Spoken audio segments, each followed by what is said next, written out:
নমস্কার, আমি প্রসেনজিৎ। শুরু করছি উত্তরের সংবাদ। বিস্তারিত সংবাদে যাব, তবে তার আগে দেখে নেব আজকের বিশেষ সংবাদ। পুঁজিপতি ও পলিটিক্সের চাপে ক্রমে কুক্ষিগত হচ্ছে উত্তরের চা বলয় ও বনাঞ্চল। নীল সাদা চা সুন্দরী আবাসে গৃহপ্রবেশ করেননি বহু ভূমিপুত্র আদিবাসীরা। চা সুন্দরী আবাস নিয়ে ক্ষোভ আদিবাসী সমাজে। ভারতের অন্যান্য রাজ্যে একাধিক এইমস, অথচ বাংলায় একটি মাত্র এইমস। এছাড়া সিভিল সার্ভিসে কেন বাংলা ভাষায় প্রশ্নপত্র নয়? বাংলার নানা দাবি নিয়ে জলপাইগুড়িতে পথসভা ও মিছিল বাংলা পক্ষের।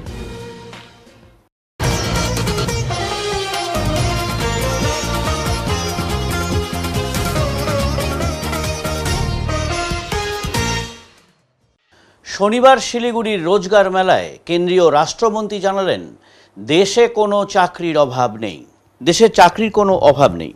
দেশের পরিকাঠামো দিন দিন বৃদ্ধি পাচ্ছে, যার ফলে তৈরি হচ্ছে নতুন নতুন মেডিকেল কলেজ, স্কুল এবং ইন্ডাস্ট্রি। ফলে কাজের জায়গাও বাড়ছে। শনিবার শিলিগুড়ি কাশ্মীর কলোনির রেলের অডিটোরিয়ামে রোজগার মেলায় যোগ দিয়ে একথাই জানান কেন্দ্রীয় সড়ক ও পরিবহন দপ্তরের রাষ্ট্রমন্ত্রী অজয় টামটা। এদিন তিনি জানান, এই মুহূর্তে পশ্চিমবঙ্গের রাস্তাঘাটের যা উন্নতি হয়েছে তা ঐতিহাসিক। রাস্তাঘাট তৈরির জন্য অনেক টাকা বরাদ্দ করা হয়েছে। পাশাপাশি তার অভিযোগ, রাজ্য সহযোগিতা করলেই রাস্তার সুবিধে পাবেন পশ্চিমবঙ্গের মানুষজন। জমি জটের কারণেই যেই রিং রোড বাড়ানোর কথা রয়েছে, পশ্চিমবঙ্গে তা আটকে রয়েছে বলেও জানান তিনি। এদিনের এই রোজগার মেলায় উপস্থিত ছিলেন সাংসদ জয়ন্ত রায়, বিধায়ক শঙ্কর ঘোষ, শিখা চ্যাটার্জি, আনন্দ বর্মন, দুর্গা মুর্মু এবং কাটিহার ডিভিশনের ডিআরএম সুরেন্দ্র কুমার। সুরেন্দ্রবাবু বলেন, এদিন এখান থেকে ৭৯ জনের হাতে চাকরির নিয়োগপত্র তুলে দেওয়া হলো, যার মধ্যে ৭৫ জন রেল এবং বাকি 4 জন পোস্টাল বিভাগে চাকরি পেলেন। बहुत सारे लोग नोट कर लीजिए, अगर आपको ध्यान हो तो माननीय प्रधानमंत्री जी के मार्गदर्शन में जो हमारी भारत सरकार के नए नौकरी करने के लिए आपको नई चीज़ें, जो टेक्नोलॉजी के माध्यम से आप अपने आप खुद कोर्स को कर सकते हैं, ऐसे कर्मयोगी प्रधान के माध्यम से ऑनलाइन प्रशिक्षण का कार्यक्रम मिलता है। और इसमें आई गॉट कर्मयोगी पोर्टल, आप उसको जरूर देखें। और उसमें लगभग 1400 कोर्सेस हैं, उस पर आप पढ़ाई कर सकते हैं, जिससे कि आप उसको पढ़ेंगे तो उसके कोर्स के माध्यम से आपके अंदर एक निखार उत्पन्न होगा। आप अपने काम करने वाली कला में और अधिक माहिर हो पाएंगे। और जो पूरे भारत के अंदर एक प्रकार की इस Karmayogi portal, I got Karmayogi portal के माध्यम से आपको काम करने में आसानी होगी। यानी कि कोई भी चीज़ आपके पास अगर आती है उस प्रकार से, तो आप भारत के अंदर कहीं भी किसी भी प्रकार की नौकरी करने के अंदर जो प्रधानता आपके अंदर आनी चाहिए, जो गुण आपके अंदर आना चाहिए, वो एक समान आ जाएगा और आपको आसानी होगी, अपने काम को सरलता रहेगी काम करने के लिए। इसलिए आप इस प्रशिक्षण को जरूर प्राप्त करें। यह कार्यक्रम अपनी भूमिकाओं में प्रभावी तरीके से कार्य करने के लिए आपके कौशल प्रदान करेगा। मैं आपको फिर आज के कार्यक्रम में जिम्मेदारियों को पूरी निष्ठा और मेहनत, ईमानदारी से निभाएंगे और भारत को नई ऊंचाइयों में ले जाने में आपका योगदान रहेगा। आपके इसके आज के कार्यक्रम में आप सबको बहुत बहुत बधाई है, बहुत सारी शुभकामनाएं हैं। ফুলকপির বস্তার আড়ালে মদ পাচার, গ্রেফতার 1। ফুলকপির বস্তার আড়ালে পাচারের ছক। গোপন সূত্রে পাওয়া খবরের ভিত্তিতে অভিযান চালিয়ে প্রায় 1800 বোতল মদ উদ্ধার করল শিলিগুড়ির আবগারি দপ্তর। উদ্ধার হওয়া মদের আনুমানিক বাজার মূল্য প্রায় 41,75,000 টাকা বলে জানা গেছে। এই ঘটনায় রোশন কুমার নামে 23 বছরের এক যুবককে গ্রেফতার করা হয়েছে। সে বিহারের বাসিন্দা। সূত্রের খবর, আবগারি দপ্তরের ওসি দীপক টিগ্গা গোপন সূত্রে খবর পান, একটি পিকআপ ভ্যানে ফুলকপির বস্তার আড়ালে বিপুল পরিমাণ মদ পাচারের চেষ্টা করা হচ্ছে। সেই খবরের ভিত্তিতেই শিলিগুড়ির চম্পাশাড়ি প্রধাননগর এলাকায় সার্কিট গেস্ট হাউসের সামনে বিহার নম্বরের একটি সন্দেহভাজন পিকআপ ভ্যানকে আটকানো হয়। জিজ্ঞাসাবাদে চালকের কথায় অসঙ্গতি পাওয়া গেলে গাড়িতে তল্লাশি চালানো হয়। ফুলকপির বস্তাগুলো সরিয়ে দেখা যায় নিচে 150টি কার্টুনে সাজানো রয়েছে মদের বোতল। সঙ্গে সঙ্গে চালককে গ্রেফতার করে গাড়িটি বাজেয়াপ্ত করা হয়। ধৃত রোশন কুমারকে শিলিগুড়ি আদালতে তোলা হয়েছে। আবগারি দপ্তরের সূত্রে খবর, এই পাচার চক্রের সঙ্গে আর কারা যুক্ত রয়েছে তা খুঁজে বের করতে তল্লাশি চলছে।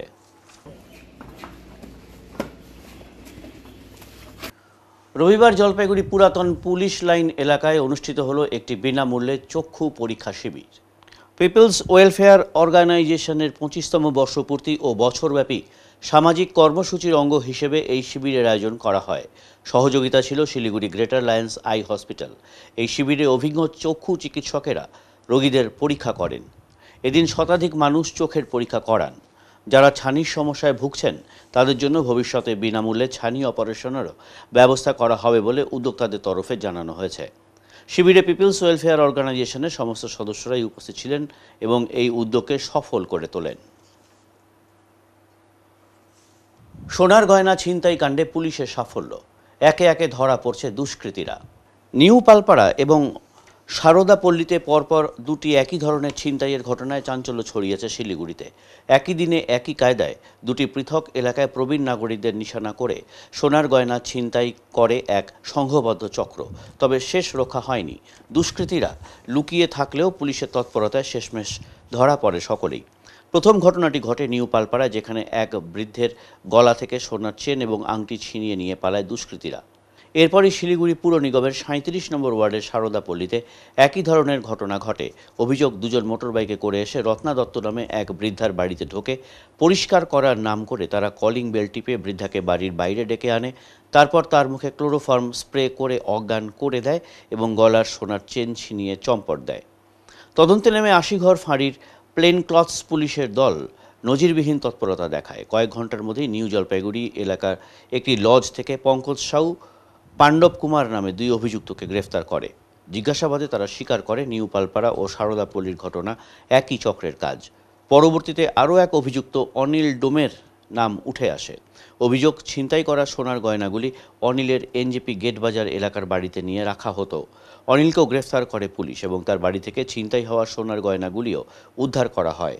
অনিলকে জলপাইগুড়ি আদালতে তোলা হয়েছে। পুলিশ সূত্রে জানা গেছে এই গ্যাংয়ের আরও সদস্যদের খোঁজ চলছে।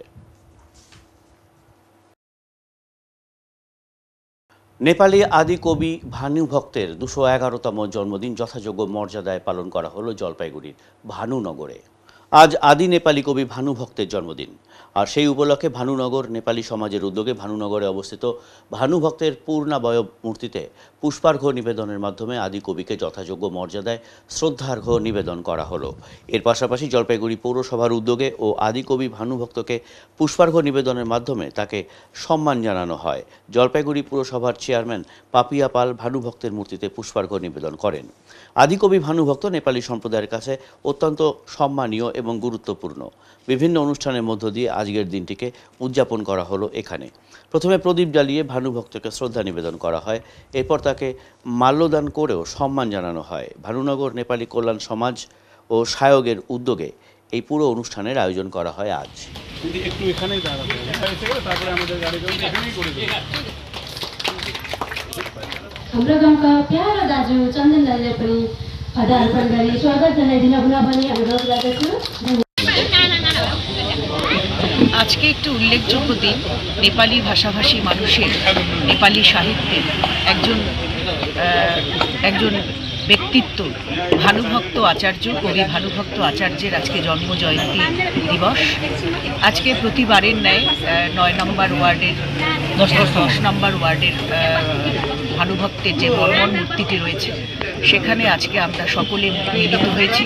এখানে আপনারা জানেন যে এই ওয়ার্ডে অনেকাংশের একটি মানুষ নেপালি ভাষাভাষী এখানে বসবাস করেন এবং তাদেরকে সাথে নিয়ে আজকে জলপাইগুড়ি পৌরসভা এবং এই ভানুভক্ত মন্দিরের এখানকার যারা আছে বাসিন্দারা তাদেরকে নিয়ে এখানে মর্মর মূর্তিতে মাল্যদান এবং সারাদিন ব্যাপী অনুষ্ঠান রাখা হয়েছে। সকালে আজকে এই মুহূর্তে আমরা এখানে তার পুষ্পার্ঘ্য নিবেদন করব এবং সন্ধেবেলায় তাদের একটি সাংস্কৃতিক প্রোগ্রাম রয়েছে।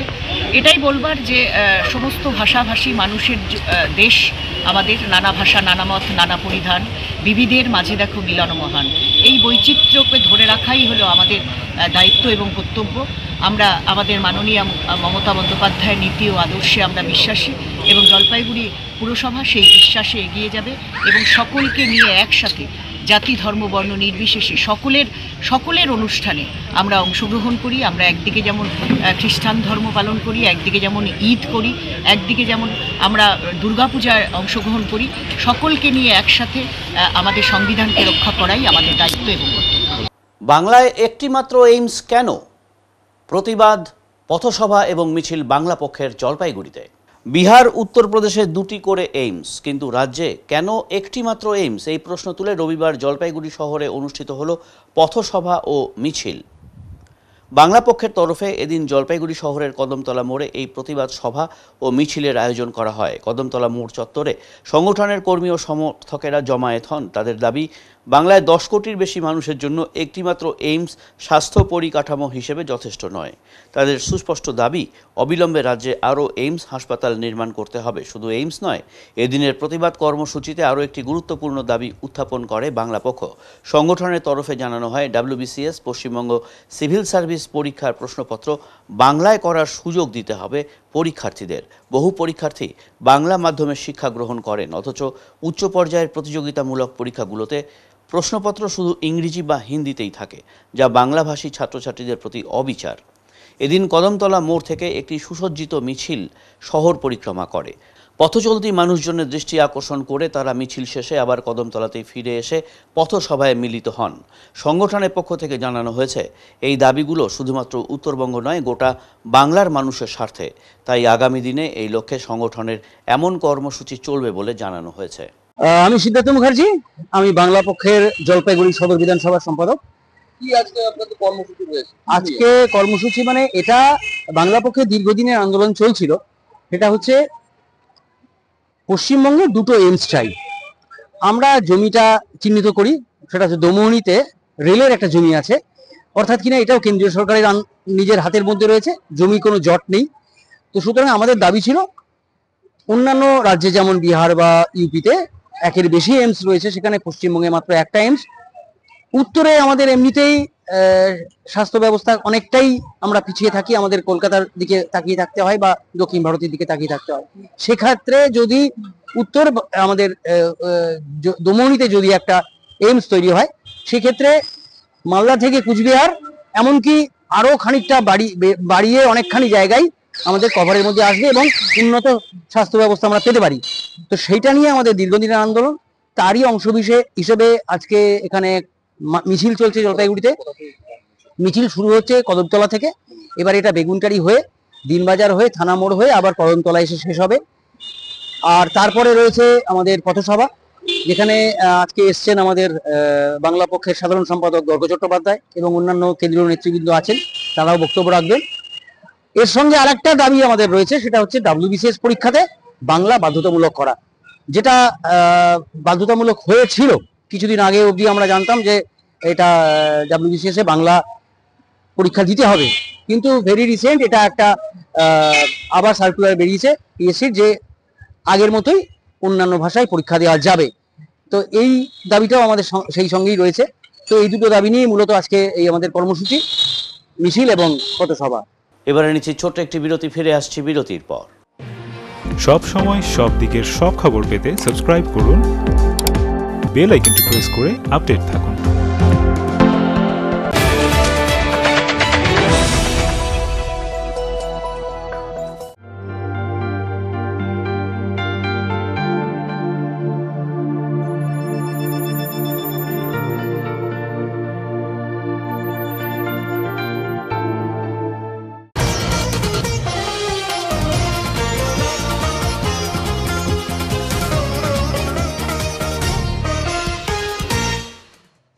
তিস্তা সেতু থেকে পড়ে গেলেন যুবক, উদ্ধারে সিভিল ডিফেন্স, জোর জল্পনা।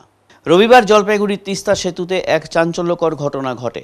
সেতুর ওপর থেকে আচমকাই তিস্তা নদীতে পড়ে যান এক যুবক। সঙ্গে সঙ্গে ঘটনাস্থলে থাকা সিভিল ডিফেন্সের quick response team speed boat নিয়ে দ্রুত নদীতে নামেন এবং যুবকটিকে উদ্ধার করেন। তার পায়ে সামান্য আঘাত লেগেছে বলে জানা গেছে। পরে তাকে হাসপাতালে পাঠানোর ব্যবস্থা করে পুলিশ। উদ্ধার হওয়া যুবক জানান, তিনি শিলিগুড়ির বাসিন্দা এবং ধূপগুড়িতে এক বিশেষ কাজে গিয়েছিলেন। ফেরার পথে মৃত মায়ের কিছু সামগ্রী তিস্তা নদীতে বিসর্জনের জন্য সেতুতে দাঁড়িয়েছিলেন। সেই সময় অসাবধানতা বশতই নদীতে পড়ে যান বলে দাবি করেন তিনি। তবে স্থানীয় বাসিন্দাদের মতে ঘটনার পেছনে অন্য কিছু কারণ থাকতে পারে। তাদের ধারণা, যুবকের সঙ্গে এক মহিলা ছিলেন এবং দুজনের মধ্যে তর্কাতর্কি পরিস্থিতি তৈরি হয়। স্থানীয়দের অনুমান, সে কারণেই তিনি সেতু থেকে ঝাঁপ দিতে পারেন। প্রসঙ্গত শ্রাবণী মেলা উপলক্ষে ইতিমধ্যেই তিস্তা নদীর ধারে বাড়তি নিরাপত্তা ও সিভিল ডিফেন্সের প্রস্তুতি নেওয়া হয়েছে। সেই কারণে দ্রুত উদ্ধার সম্ভব হয়েছে বলে জানিয়েছেন প্রশাসনের একাংশ। ঘটনার সঠিক কারণ জানতে তদন্ত শুরু করেছে পুলিশ। আমার বাড়ি এই পাশেই, এটা হলো তিস্তা ব্রিজ, দমনি মরিচ বাড়ি। একটু আগে কি হলো বলুন দেখে। এখানে তো শুনলাম যে এরকম উপর থেকে একটা লোক নিচে ঝাঁপ দিয়ে পড়ছে, তারপরে চরের মধ্যে যে বাইজে গেছে, তখন ওই বোট যায় উঠাই নিয়ে আসলো। সিভিল ডিফেন্সের বোর্ড। হ্যাঁ হ্যাঁ হ্যাঁ। কি মনে হচ্ছে কেন এরকম হলো? মানে ও কি ওইটা কি যে মানে একটা শুনলাম যে উপরে বলে একটা মহিলাও আছে সাথে, তো কোনো কথা কাটাকাটি হয়েছে নাকি ওই হিসাবে কি বোঝা যাচ্ছে আর কি। কি কারণে এখন জানা যাচ্ছে না, পুলিশ ছিল তারপর? পুলিশ উপরে বোধহয় ভ্যান ছিল নাকি, ছিল। আমি নিচে ছিলাম তো। আপনার নামটা আগে বলুন তো। আমার নাম খগেন সরকার। কার নাম আপনি জানো না? রোহিত। হ্যাঁ, রোহিত। রোহিত। কি হয়েছে? কোথায় ভাই আপনি? শিলিগুড়ি। শিলিগুড়ি। তিস্তায় কেন? তিস্তায় আসছিলাম, ওই গিয়েছিলাম ধূপগুড়ি থেকে ফেরার পথে যে কিছু পূজার জিনিস ছিল, ওই জন্য ব্রিজে আসছিলাম, ওইটা ফেলতে গিয়ে পড়ে গেলাম। তিস্তা পড়ে গেছিলাম। এখন মোটামুটি সুস্থ আছেন? আপনি ঠিক আছে, পায়ে খালি লাগছে। হ্যাঁ, পায়ে লাগছে খালি। পায়ে লাগছে মানে কিছু ফেলতে গিয়ে কি ফেলতে গেছিলেন? ওই জিনিসপত্র পূজার, মায়ের এক দুটো কাপড় ছিল। কোথা পুজো দিয়েছিলেন? পূজা মানে মায়ের যেটা মরে গেছিল ওনার জিনিসপত্র থাকে না, ওগুলা ফেলতে। অস্থি তো অনেক আগে ফেলা হয়ে গেছে, বাদ বাকি যেরকম। রোহিত পারিক। রোহিত পারিক। বলছি কোথায় যেন বাড়িটা পড়লো? শিলিগুড়ি। শিলিগুড়ি কোথায়? দেশবন্ধু পাড়া। আচ্ছা, তারপর তিস্তায় পড়ে গেলেন। জল ছিল না তখন? তিস্তায় জল ছিল? জল বেশি ছিল কি ছিল না ওটা অতটা বুঝতে পারি না, কিন্তু জল ছিল। আচ্ছা, তারপর উদ্ধার কে করলো আপনাদের? ডিফেন্সরা। পুলিশ? পুলিশ না, civil defence. Civil defence. NDRF. নামটা আগে বলো তো। রোহিত পারিক। রোহিত পাল। আর কি সঙ্গে কেউ ছিল? একাই ছিলাম আমি। একাই ছিল। চা সুন্দরী আবাস নিয়ে ক্ষোভ বাড়ছে আদিবাসী সমাজে। উত্তরবঙ্গের জলপাইগুড়ি জেলার বিস্তীর্ণ চা বাগান এবং বনাঞ্চলের জমি এসবেতেই আজ নজর বৃহৎ পুঁজিপতি মহলের। রাজ্যে এবং রাষ্ট্রীয় সরকারের জিওপলিটিক্সের চাপে ইচ্ছে না থাকলেও কোনো না কোনোভাবে কিছুটা হলেও প্রভাবিত হচ্ছে এই বৃহৎ পুঁজিপতি মহল। এমনই আশঙ্কার কথা উঠে আসছে সমাজ বিশেষজ্ঞদের বিভিন্ন বিতর্ক সভা ও লেখার মধ্য দিয়ে। সমাজ বিশেষজ্ঞদের এই ধারণার জ্বলন্ত উদাহরণ যেন জলপাইগুড়ি এবং আলিপুরদুয়ার জেলার চা বলয়। একদিকে প্রাকৃতিক কারণসহ অন্যান্য কারণে ক্রমশই ভেঙে পড়ছে সমগ্র ডুয়ার্সের চা শিল্প। ইতিমধ্যেই নামি দামি চা উৎপাদক সংস্থা বিক্রি করেছে চা বাগান, যার ফলে কাজ হারিয়ে পরিযায়ী শ্রমিক হয়ে অনেকেই পাড়ি দিয়েছে ভিন রাজ্যে রুজি রুটির তাগিদে। ক্রমশ রুগ্ন হতে চলা চা বাগানের জমির ওপর নজর পড়েছে বৃহৎ পুঁজিপতিদের। মদদ জুগিয়েছে রাষ্ট্র ব্যবস্থা। ভূমিপুত্র আদিবাসীদের জন্য মাত্র 5D জমির পাট্টা এবং 1,20,000 টাকা দিয়ে বাড়ি তৈরি করা হচ্ছে, যে কারণে কার্যত বাস্তুহারা হতে চলেছে উত্তরবঙ্গের অন্যতম আদিম ভূমিপুত্র আদিবাসী সমাজ। শুরু হয়েছে প্রতিবাদ। রুগ্ন চা শিল্পের সঙ্গে যুক্ত শ্রমিকদের অত্যাধুনিক আবাস চা সুন্দরী প্রকল্প গ্রহণ করেছে রাজ্য সরকার। এক একটি চা সুন্দরী আবাসের ঘর নির্মাণে খরচ হয়েছে 5 লক্ষ টাকারও বেশি, অথচ আদিবাসীদের উন্নত আবাসের স্বপ্নের ঘরে পৌঁছয়নি বিদ্যুৎ, নেই পানীয় জলের ব্যবস্থা। যে কারণেই নতুন ঘর পেয়েও গৃহপ্রবেশ করেনি বেশিরভাগ আদিবাসী পরিবার। নীল সাদা রঙের চা সুন্দরী আবাস আজ খণ্ডহারে পরিণত হচ্ছে, এমনটাই দাবি পশ্চিমবঙ্গ চা বাগান মজদুর সমিতির সেন্ট্রাল কমিটির সদস্য কৃষণ খেড়িয়ার। এই প্রসঙ্গে তিনি বলেন, আসলে রাজ্য সরকারের চা সুন্দরী আবাস হলো সাধারণ মানুষের ট্যাক্সের টাকা ঠিকাদারের মাধ্যমে শাসক দলের ঘরে যাওয়ার একটি ব্যবস্থা, যেখানে ভূমিপুত্র আদিবাসীদের মাত্র 5D জমি দিয়ে সেখানে কয়েক কিস্তিতে মাত্র 1,20,000 টাকায় ঘর বানাতে বলে রাজ্য সরকার সেই একই স্থানে 5,40,000 টাকা খরচ করে এক একটি চা সুন্দরী আবাস নির্মাণের পেছনে কী কারণ রয়েছে?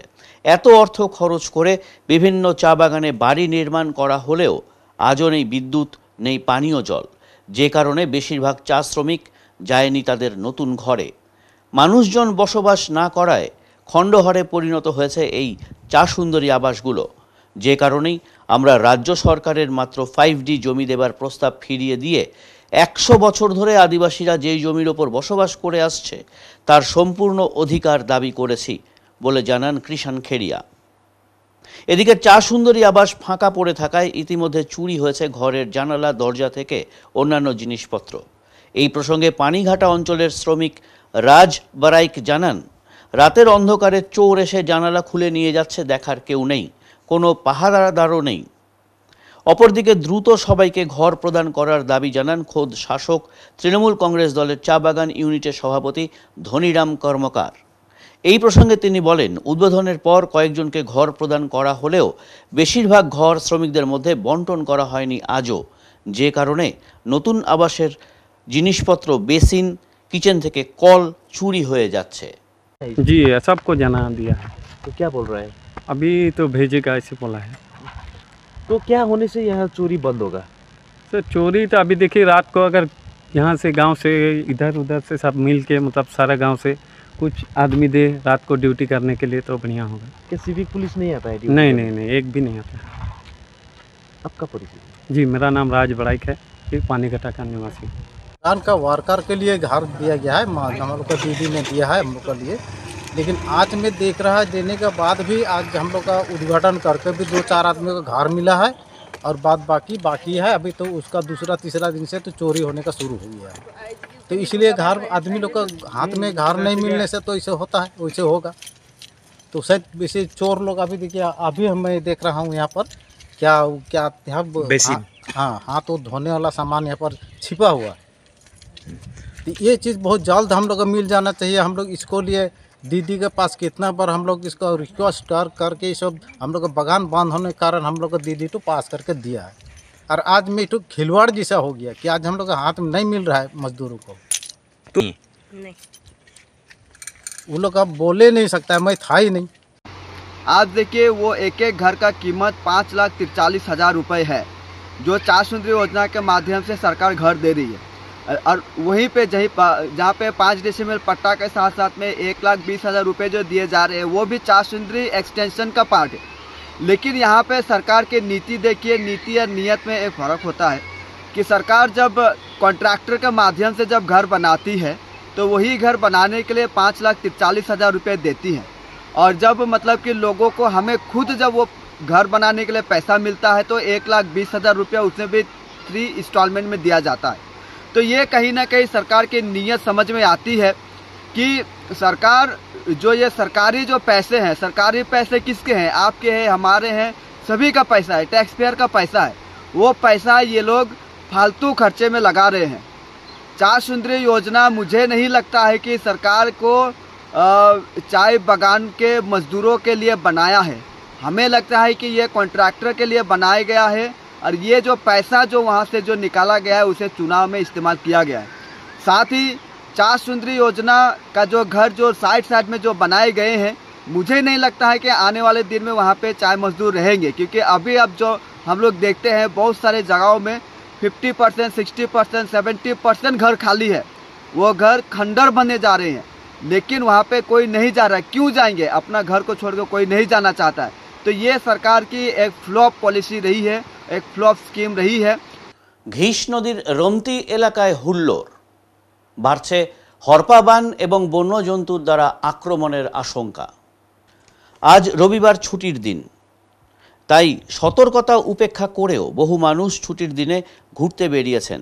বর্ষা শুরু হতেই উত্তরের নদীগুলো হঠাৎ ফুলে ফেঁপে উঠছে। মাল ব্লকের চেল, ঘিস, লিশ, জলঢাকা ও মাল নদীতে হরপাবানের সম্ভাবনা প্রতি বছরই উদ্বেগের কারণ হয়ে দাঁড়ায়। প্রশাসনের পক্ষ থেকে সতর্কতামূলক নির্দেশিকা ও সাইনবোর্ড বসানো হলেও অনেকেই তা মানছেন না। ঘুরতে এসে এইসব নদীগুলোতে নেমে পড়ছেন বহু যুবক যুবতীরা। সম্প্রতি মাল ব্লকের ঘিস নদীর রমতি এলাকা এবং চালতা ফরেস্ট সংলগ্ন অংশে নিয়মিত ভিড় করছেন স্থানীয় ও বাইরের বহু মানুষ। উদ্দেশ্য স্নান, আনন্দ, ফুর্তি এবং কিছু কিছু ক্ষেত্রে মদ্যপান। প্রশাসনের নিষেধাজ্ঞা উপেক্ষা করে নদীতে নেমেই চলছে হইচই। স্থানীয় বাসিন্দারা জানিয়েছেন, নদীতে নিয়মিত মদ্যপান করে বোতলসহ বর্জ্য পদার্থ ফেলে দূষণ ছড়াচ্ছেন অনেক যুবক। এতে পরিবেশের ক্ষতির পাশাপাশি নদীর প্রবাহ ও জলজ প্রাণীরও ক্ষতি হচ্ছে। সবচেয়ে উদ্বেগের বিষয়, এই এলাকাটি হরপাবানের প্রবণ অঞ্চলের মধ্যে পড়ে। আচমকা নদীর জলস্তর বেড়ে গেলে বড়সড় দুর্ঘটনার আশঙ্কা থেকেই যায়। সেই সঙ্গে এই এলাকা সংলগ্ন বনাঞ্চলে বন্যপ্রাণী চলাচল থাকায় যে কোনো মুহূর্তে বন্য পশুর আক্রমণের ভয়ও রয়েছে। স্থানীয়দের একাংশের দাবি, এভাবে চলতে থাকলে এখানে বড় ধরনের দুর্ঘটনা ঘটতে খুব বেশি সময় লাগবে না। প্রশাসন যেন দ্রুত নজর দেয়। প্রতিদিন বাইক, টোটো ও ব্যক্তিগত গাড়ি নিয়ে ভিড় করছেন অনেক মানুষ, অথচ কোনো রকম নিরাপত্তা ব্যবস্থা বা নজরদারি নেই। স্থানীয় বাসিন্দারা দ্রুত পুলিশি নজরদারি ও প্রশাসনের সক্রিয় ভূমিকা দাবি করেছেন। তবে এদিন চেল রেঞ্জের বনকর্মীরা এসে টহলদারি শুরু করে। যেহেতু এই এলাকায় হামেশাই হাতি আসে, তাই ঘুরতে আসা মানুষজনকে এই এলাকা ছাড়তে বলেন বনকর্মীরা। বনকর্মীদের দাবি, স্বল্প সংখ্যক কর্মী নিয়ে নিয়মিত টহল দেওয়া হয়ে ওঠে না। যখন খবর পাওয়া যায় তখনই এই এলাকায় আসেন তারা। আমার নাম হলো আকাশ বারা। কোথা থেকে এসছেন? আমার বাড়ি হলো এই যে ডামডিমে। কোথায় এসছে এটা? এটা হলো অ্যাকচুয়ালি এটা বাগরাকোটের ঘিস রিভার, আর এটা জায়গাটা হলো রুমতি নামে চেনা যায়। রুমতি খোলা। তো এখানে কি করলেন? অ্যাকচুয়ালি এখানে আমি এমনি মানে জায়গাটা ইউটিউবে বা ইনস্টাগ্রাম রিলসে দেখেছিলাম, তো অনেক সুন্দর লাগলো দেখতে, তো সেই জন্য আমার বন্ধুদের সাথে আসছি ঘুরতে। হ্যাঁ, ঘুরতে আসছি। জল আছে এখন? জল তো এরকম নাই, যেমন দেখেছিলাম এক্সপেক্ট যেরকম ছিল এরকম নাই জলটা। এটা কি হঠাৎ হঠাৎ জল বাড়ে না এখানে? হঠাৎ, হ্যাঁ, এখন তো বৃষ্টি নেই না কয়দিন ধরে। পাহাড়ে বৃষ্টি হলেই বাড়ে যায়? হ্যাঁ, বৃষ্টি হলে বাড়ে। পাশে তো ফরেস্ট, এমনি হাতি টাতি দেখা যাচ্ছে? হাতি টাতি তো এখন আসে মাঝে মাঝে, কিন্তু এখন তো এরকম নাই। ভয় লাগে না? ভয় কি লাগবে না, ভয় তো লাগে। তো জল বাড়লে তো ভয় লাগবে। হ্যাঁ, জল বাড়লে তো ভয় লাগবে। আর এমনি তো জায়গাটা একদম সুন্দর, মানে শান্তি, একদম শান্তি। ঠিক, জায়গাটা সুন্দর। খুব। কোন জায়গা আপনার? এই জায়গাটার নাম হচ্ছে চালতা বাগান। না সব চালতা বাগান, রুমতি খোলা। হ্যাঁ, রুমতি খোলা। জল কেমন আছে এখন? জল মোটামুটি, অত বেশি নেই জল, মোটামুটি মনে করো 1-2 ঘন্টার জন্য ঠিক আছে। তো এখানে কি জল বাড়ে? হ্যাঁ, জল বাড়ে। একটু বৃষ্টি বেশি হলে জল মোটামুটি বাড়ে, আর পুরা যদি বৃষ্টি হয় তাহলে এখানটা না আসাই ঠিক। ঠিক আছে। পাশেও তো জঙ্গল আছে না? হ্যাঁ, পাশে জঙ্গল। এমনি কি কোনো অ্যানিমেল দেখলেন? না, আমরা দেখিনি, অ্যানিমেল দেখিনি, কিন্তু ওখানটা শোনা যায় হাতি আসে, শোনা যায়। এমনি ফরেস্ট কোনো গার্ড টার্ড দেখা যাচ্ছে? না, কোনো গার্ড টার্ড নেই। যখন তখন হাতি যদি বের হলে তো কোনো সেফটি তো নেই? কোনো সেফটি নেই। সেফটি নর্মালি কোনো গার্ড টার্ড নেই, এখানটা নিজের সেফটি পারপাসে আসতে হবে। কোনো রকম কোনো সমস্যা দেখলে নিজেকেই চলে যেতে হবে। আপনি কোথা থেকে এসেছেন? আমরা শিলিগুড়ি থেকে এসেছি, ডাবগ্রাম। কী নাম আপনি? আমার নাম রাজু মহন্ত। সোশ্যাল মিডিয়ার জন্য ভাইরাল হওয়ার ফলে উত্তরবঙ্গের বিভিন্ন জায়গা থেকে ছেলেমেয়েরা আসছে ঘুরতে। যেই জায়গাটা আসছে ওইটা পুরো সেন্সিটিভ এরিয়া। এখানে প্রচুর মাত্রায় ওয়াইল্ড অ্যানিমেল, স্পেশালি হাতি। এই জায়গাটায় আপনি হয়তো দেখতে পারবেন ভিডিওতে, যেই জঙ্গলে প্রচুর মাত্রায় হাতি আছে এবং পাশ দিয়ে বয়ে যাচ্ছে রুমতি নদী। এই নদীতে স্পেশালি বর্ষার সময় প্রচুর জল একবারে ভরপা বান হয়ে যায় নিচের দিকে, এবং বর্তমান ছেলেপেলেরা মদ্যপ অবস্থায় সেই নদীর মধ্যে আপনারা দেখতে পারবেন স্নান করছে।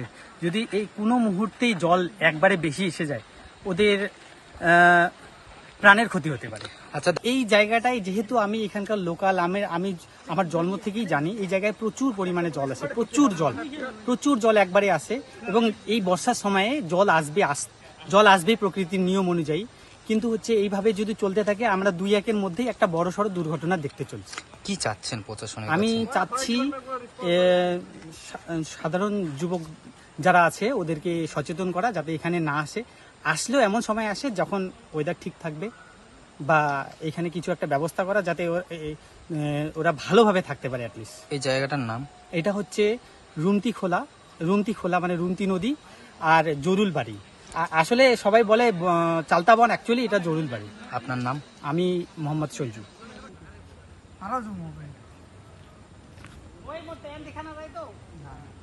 এবারে নিচ্ছি ছোট্ট একটি বিরতি, ফিরে আসছি বিরতির পর।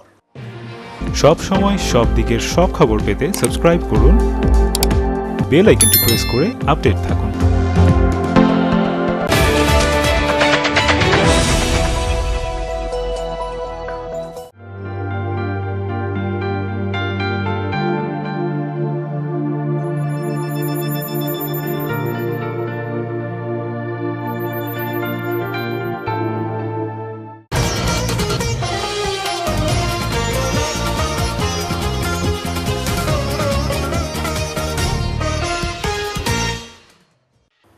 ওষুধ কিনতে ছাড় নিচ্ছেন, সেই ছাড় আসলে আপনার পকেটে টাকা থেকেই দেওয়া হচ্ছে, জানালো মেডিকেল সেলস অ্যান্ড রিপ্রেজেন্টেটিভ ইউনিয়নের সদস্যরা। রবিবার জলপাইগুড়ি কর্মচারী ভবনে অনুষ্ঠিত হয় West Bengal medical and sales representative ইউনিয়নের অষ্টাদশ জেলা সম্মেলন। সম্মেলনে জেলার বিভিন্ন এলাকার প্রতিনিধিরা অংশ নেন। সম্মেলন মঞ্চ থেকে বাজারে ছেয়ে যাওয়া জাল ওষুধসহ নির্বাচনী বন্ডে রাজনৈতিক দলকে কোটি কোটি টাকা দিয়ে ওষুধের দাম ইচ্ছেমতো বাড়িয়ে দেওয়ার জন্য কোম্পানি এবং কেন্দ্রীয় সরকারের বিরুদ্ধে আন্দোলন গড়ে তোলার সিদ্ধান্ত গৃহীত হয়। এই প্রসঙ্গে সংগঠনের জলপাইগুড়ি জেলার সম্পাদক অপূর্ব বিষ্ণু জানান, কেন্দ্রীয় সরকার নির্বাচনী বন্ডে ওষুধ কোম্পানিগুলো থেকে 34 কোটি টাকা নিয়ে তাদের ইচ্ছে মতো ওষুধের দাম বাড়ানোর ছাড়পত্র দিয়েছে। সাধারণ মানুষকে বোকা বানানোর জন্য বিভিন্ন স্থানে ওষুধ কিনলে ছাড় দেওয়া হচ্ছে।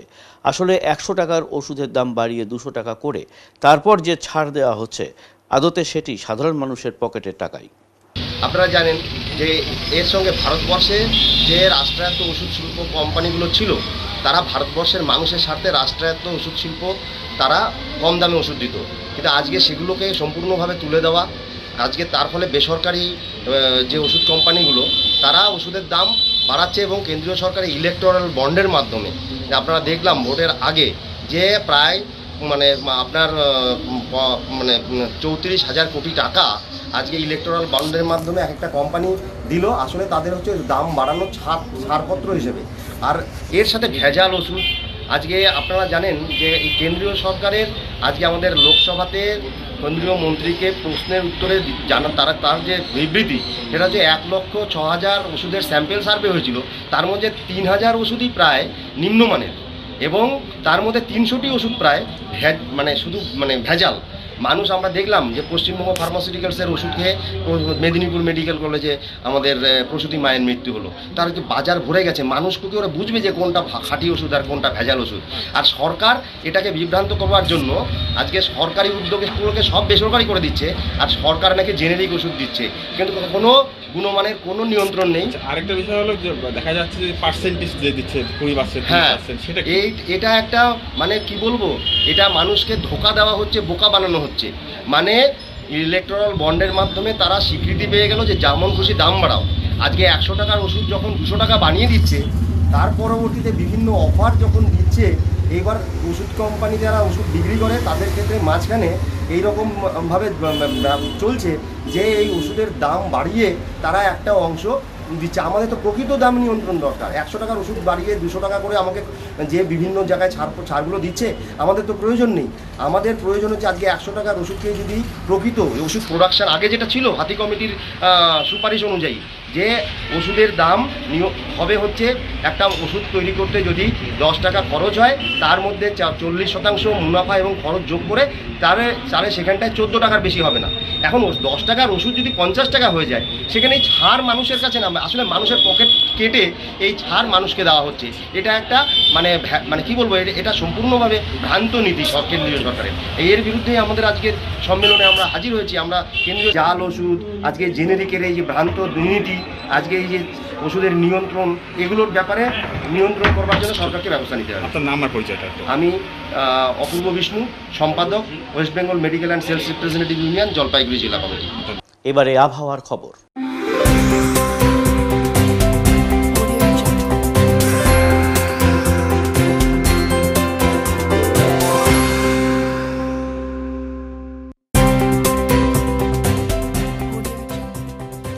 কেন্দ্রীয় আবহাওয়া দপ্তরের জলপাইগুড়ি কেন্দ্র থেকে পাওয়া তথ্য অনুযায়ী রবিবার দিনের সর্বোচ্চ তাপমাত্রা ছিল 38.0 ডিগ্রি সেলসিয়াস ও সর্বনিম্ন তাপমাত্রা ছিল 28.5 ডিগ্রি সেলসিয়াস। গত 24 ঘন্টায় কোনো বৃষ্টিপাত হয়নি। শেষ করবার আগে আজকের বিশেষ সংবাদ আরও একবার। পুঁজিপতি ও পলিটিক্সের চাপে ক্রমে কুক্ষিগত হচ্ছে উত্তরের চা বলয় ও বনাঞ্চল। নীল সাদা চা সুন্দরী আবাসে গৃহপ্রবেশ করেননি বহু ভূমিপুত্র আদিবাসীরা। চা সুন্দরী আবাস নিয়ে ক্ষোভ আদিবাসী সমাজে। ভারতের অন্যান্য রাজ্যে একাধিক এইমস, অথচ বাংলায় একটি মাত্র এইমস। এছাড়া সিভিল সার্ভিসে কেন বাংলা ভাষায় প্রশ্নপত্র নয়? বাংলার নানা দাবি নিয়ে জলপাইগুড়িতে পথসভা ও মিছিল বাংলা পক্ষের। উত্তরের মন পরিবেশিত উত্তরের সংবাদ এখনকার মতন এই পর্যন্তই। নমস্কার।